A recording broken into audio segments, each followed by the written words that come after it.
Captain Forever is an underrated and nearly hidden gem that's played on a web browser. It's entirely free, and you don't have to kill millions of 12-year-olds slithering around or growing into On my massive dad's balls before laptop for an reaching hour. supercritical mass, If I don't get imploding the and taking the money, entire universe with I'm them. coming in for We super have to stop them. They're becoming too duper. powerful.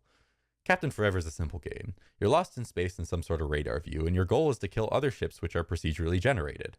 The ships become more powerful as time goes on, but you also become more powerful with them, because if you kill the core of another ship, you can harvest their parts as long as they aren't destroyed and add them to your ship. It was created in 2009 by the Australian developer James Woods and inspired by another freeware game called Battleships Forever. As time went on, he created a few sequels: Captain Successor, Captain Imposter, Captain Jameson, The Dawnstar, and most notably Captain Forever Remix. For the time being, I'm just going to review the OG game, Captain Forever. You get put into space with nothing but a turret with basic rockets for thrust. You fly around avoiding ships that look like they can damage you in any way. Instead, find some ship which has been created by a man who seems to think blowing an engine in his face and inhaling as fast and hard as he can while building a ship is a good morning routine. Collect the remains of your fallen enemy, rinse and repeat up the food chain until you have beat the game. A good way to get past everything is to search for ships which don't have the ability to turn and jam your way into a cranny of a ship hard enough that they can't shake you. The ideal situation is that although they've made a ship that's caked in guns and rockets on every imaginable surface, they end up leaving the core of the ship entirely undefended. Also, a good rule of thumb is to look for the AI's motive. A function in the game that adds depth is that not all ships charge at you at once you're close enough.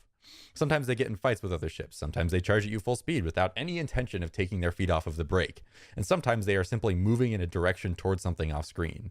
Generally, it's best to find a ship which is moving in a random direction, with no intention of starting shit that has an obvious weakness and exploit them. AI like this makes or breaks a game. In this case, it's not entirely ideal. Procedurally generated placement of pieces with random attachments which grow linearly forever seems to be a grand idea. In my opinion, I would prefer ships that are pre-made by the programmer so that there's a challenge and predefined method of beating them.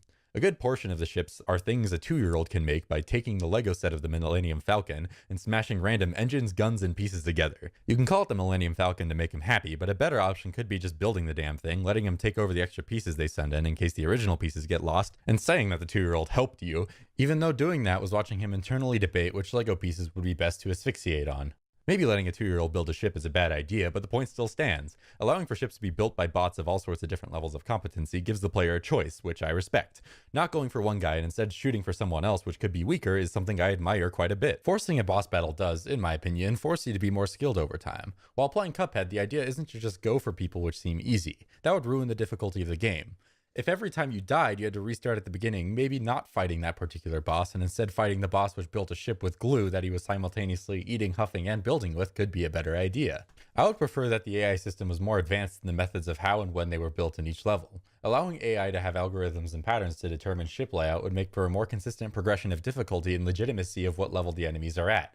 A good way to show this is how at the beginning ships are really small and weak, while at the end a lot of times they just get larger and just glue more guns and shit on it. Instead of having AI which just adds more parts, instead create a theoretical AI tournament where AI faces off with the same level of parts, and whichever designs win are enemies you face on later in game. The point of this is to sometimes have larger ships at the beginning, because size doesn't necessarily determine how difficult it is to defeat a certain set of AI.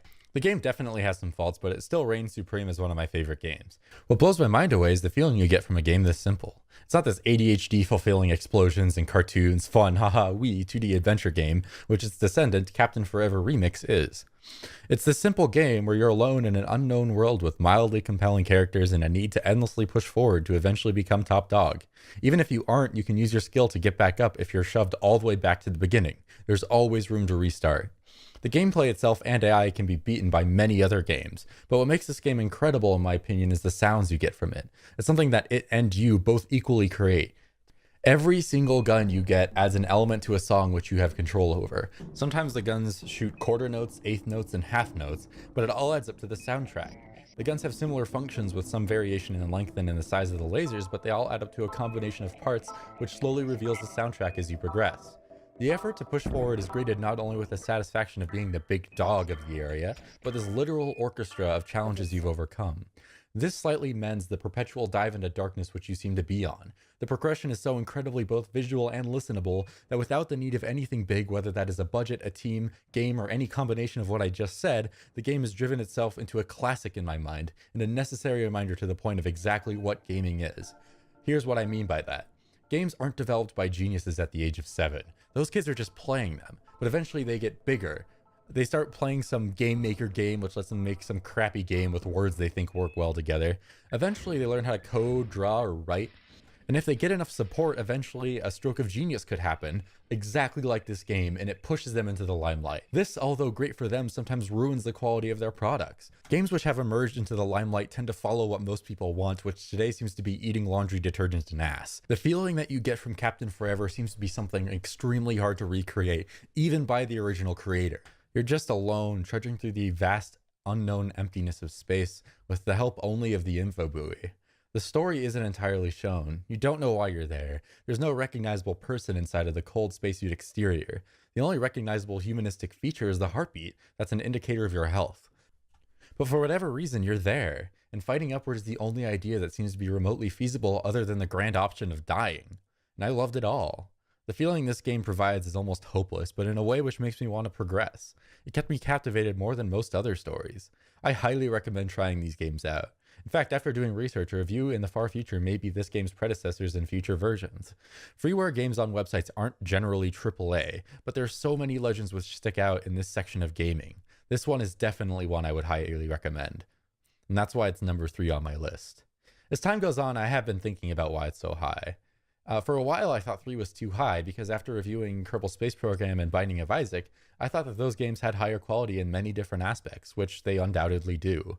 But Captain Forever was created by one fucking dude who seemed to have talent in many different areas, including art and music. Then I watched this video about judging which country truly won the medal count at the Olympics. I highly recommend watching these. I love statistics, and this one is definitely good at analyzing what it was meant to analyze. The basic argument of the video was that a lot of countries don't do well at the Olympics because their population was small, so their chance of winning the medal is much less. But if you adjust the medal count to be directly correlated to population, smaller countries have a much higher chance of winning just because large countries would have to win an impossible amount of medals. The most accurate way to judge this, which takes both of these into effect, is to judge based on the odds of success rather than population or just medal count by itself. In this sense, first place is judged based on how well they did compared to their chance of success, which allows both exceedingly large and small countries a chance to finish first or last.